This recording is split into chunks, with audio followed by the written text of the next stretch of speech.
Prabu Banten meliputi.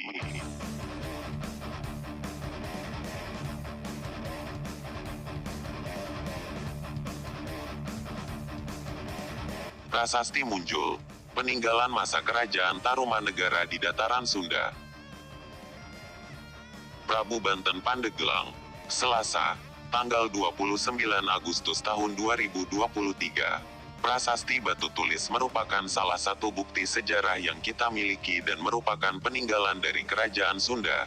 Cagar budaya ini terletak di Desa Lebak, Kecamatan Munjul, Kabupaten Pandeglang, Provinsi Banten. Penemuan akan prasasti tersebut sangat penting bagi kita untuk mengetahui sejarah masa lampau. Istilah prasasti berasal dari bahasa Sanskerta. Isinya biasanya berupa maklumat resmi dari seorang raja atau pejabat tinggi kerajaan akan penetapan daerah atau aspek kehidupan sosial budayanya. Prasasti sering disebut juga dengan istilah lain yakni inskripsi yang berasal dari bahasa Latin inscriptio. Prasasti Munjul terletak di aliran Sungai Cidanghiang, Desa Lebak, Kecamatan Munjul, Kabupaten Pandeglang, Provinsi Banten, tepatnya pada 105 derajat 52, 54, 0, BT dan 06 derajat 38, 19, 2, LS. Karena ditemukan di daerah Munjul, maka prasasti ini dinamakan Prasasti Munjul. Prasasti ini dilaporkan pertama kali tahun 1947 oleh Tubagus Rusjan kepada Dinas Purbakala. Prasasti Munjul berhuruf Palawa dan berbahasa Sanskerta, dipahat pada batu andesit yang berukuran panjang 3,2 meter dan lebar 2,25 meter. Prasasti Munjul ditulis menggunakan teknik pahat dengan kedalaman gores kurang dari 0,5 cm, sehingga antara permukaan batu asli dengan tulisan hampir sama. Pada tahun 1954, J. G. De Kasparis dan Bucari melakukan alih aksara dan alih bahasa prasasti Munjul.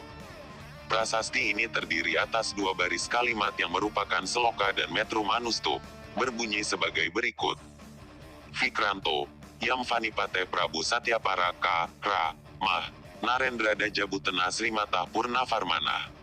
Artinya, inilah tanda keperwiraan, keagungan, dan keberanian yang sesungguh-sungguhnya dari Raja Dunia, Yang Mulia Purnawarman, yang menjadi panji sekalian raja.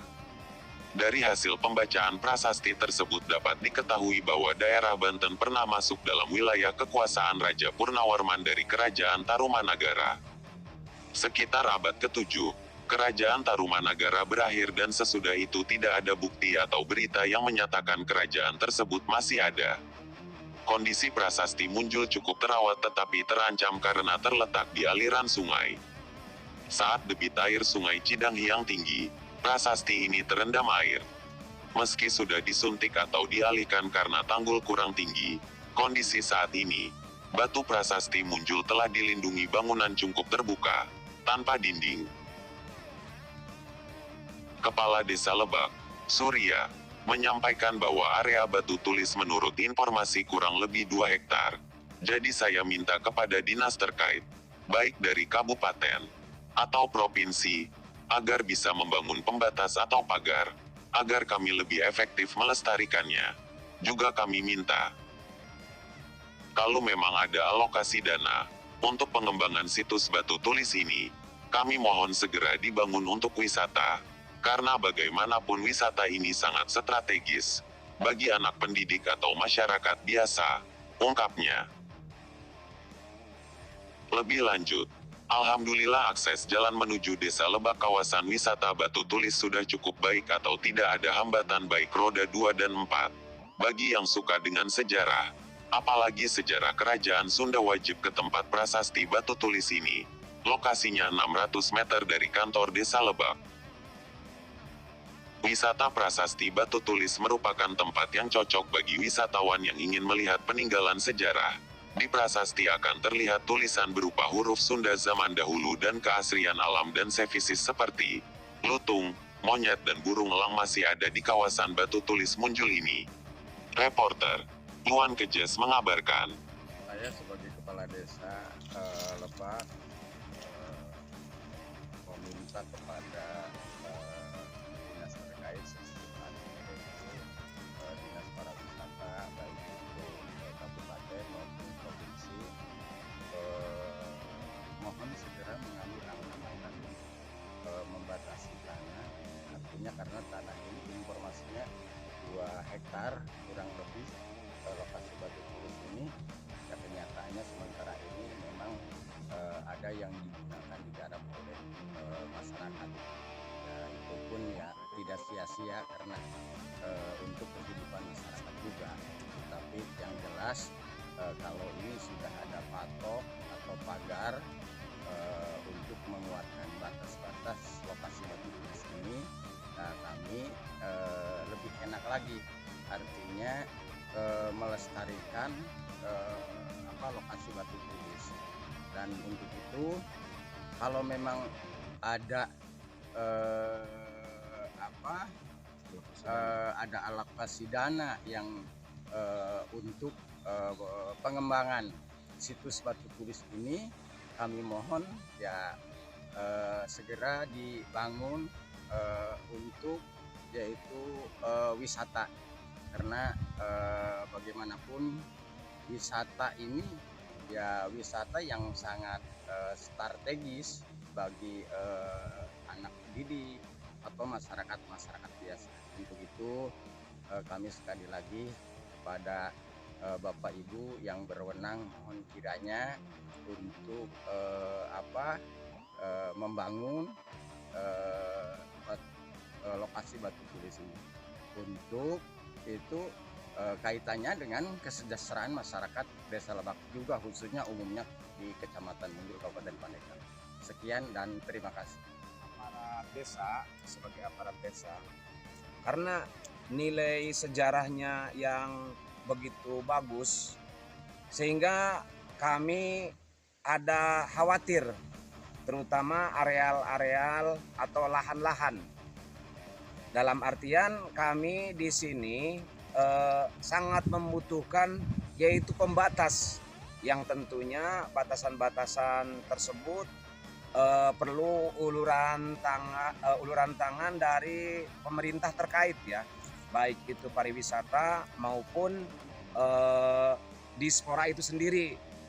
Tujuannya kalau kan ini sampai ada batas atau ada pagar, insya Allah burung-burung umpamanya atau monyet-monyet, kemudian burung elang yang ada di sini ini bisa berkembang biak di sini gitu, karena memang pepohonan ini masih asli, pepohonan yang sangat rindang masih asli, karena memang sengaja ini dicagar budayakan gitu ya, biar sesuai dengan keasliannya gitu. Bukti sejarah, fakta sejarah yang sejak zaman itu pepohonannya pun belum pernah ada yang ditebang. Nah, kami berkhawatir kalau tidak ada pembatas, kalau tidak ada pagar-pagar, bisa diserobot masyarakat pertanian atau lahan-lahan pertanian yang lainnya.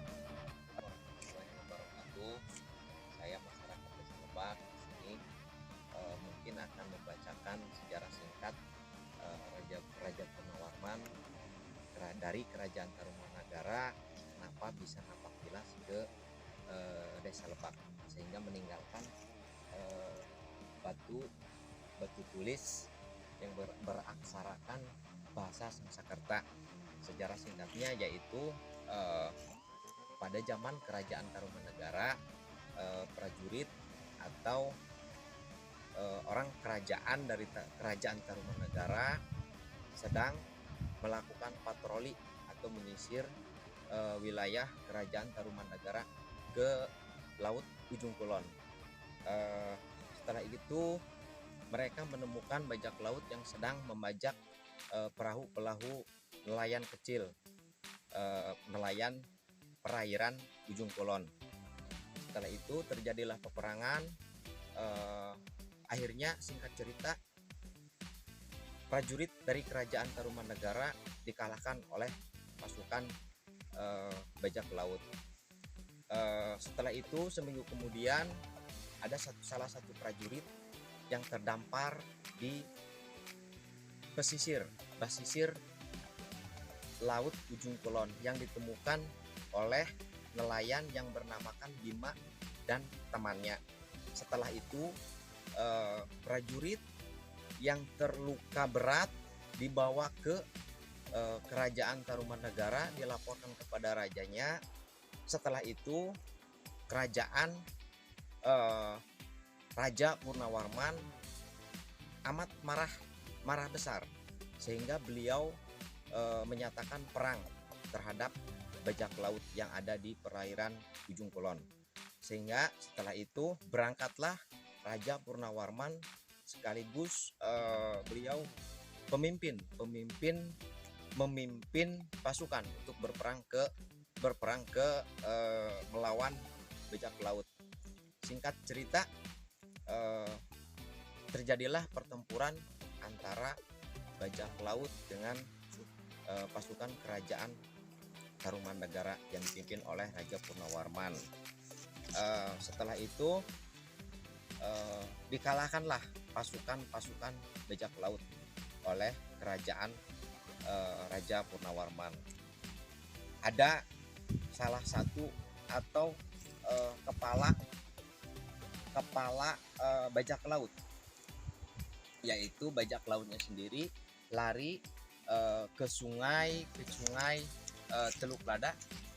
Setelah itu beliau menyusuri Sungai Cidahyang. Dicari, singkat cerita terdapatlah di Sungai Cidahyang, Desa Lebak. Setelah itu yang namanya ada kerajaan, dari kerajaan disambutlah oleh masyarakat Desa Lebak, leluhur kami, nenek moyang kami, disambutlah dengan sajian-sajian yang mereka bisa sajikan, bisa suguhkan. Setelah itu ada salah satu wanita cantik yang menyuruh wanita cantik yang ternyata beliau adalah bajak laut, kepala bajak laut. Wanita itu membawa kendi yang berisikan air, yang di dalam air itu ada racunnya. Maksud tujuannya mau meracun Raja Purnawarman. Namun diketahui oleh Bima, yaitu nelayan yang ikut berperang melawan bajak laut. Kenapa diketahui oleh Bima? Karena Bima mungkin orang yang tahu detail tentang ciri-ciri bajak laut. Karena si bajak laut ini mempunyai ilmu malih rupa, yaitu ilmu yang bisa berubah-ubah wujud. Namun ada salah satu ciri dari bajak laut itu yang tidak bisa dihilangkan, yaitu badannya yang berbau amis dan wujudnya itu bertubuh besar, kekar dan berbulu. Setelah itu ditangkap oleh Bima, digenggam. Sempat Raja Purnawarman pun kenapa itu wanita itu dicengkram begitu erat. Ini adalah bajak laut Bima, raja ini adalah bajak laut yang menyerupai wanita cantik yang akan meracun tuan raja. Begitu ceritanya. Setelah itu si bajak laut akhirnya kembali ke wujud aslinya yang bertubuhkan besar, kekar dan berbulu. Nah, setelah itu diringkuslah oleh pasukan atau prajurit dari kerajaan Tarumanegara. Setelah itu dihukum, artinya dimusnahkan bajak laut. Nah, sebelum Raja Purnawarman kembali ke kerajaan Tarumanegara, beliau meninggalkan mungkin tanda, mungkin salah satu tanda, yaitu itu tandanya batu tulis yang beraksarakan tulisan Sangsakerta, dan menurut mitos itu ditulis dengan mungkin jari. Mitos yang dikenal di masyarakat kami, ditulisnya itu dengan jari, dengan kekuatan supranatural. Mungkin pada zaman dahulu kekuatan itu masih ada. Cuman menurut versi sejarah itu dipahat katanya. Ya mungkin itu pembacaan atau pemaparan sejarah singkat tentang batu tulis Sidanghyang yang berlokasikan di Desa Lebak. Kenapa Raja Punawaraman bisa napak tilas ke Desa Lebak, Kecamatan Mundul, Kabupaten Pandeglang, Provinsi Banten. Sekian, billahi taufiq wal hidayah. Wassalamualaikum warahmatullahi wabarakatuh. Waalaikumsalam.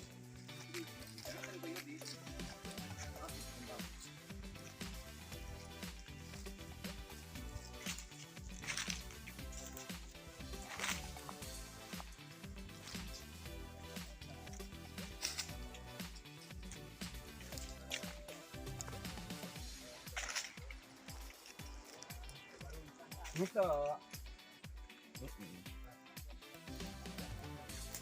Oh. Cium.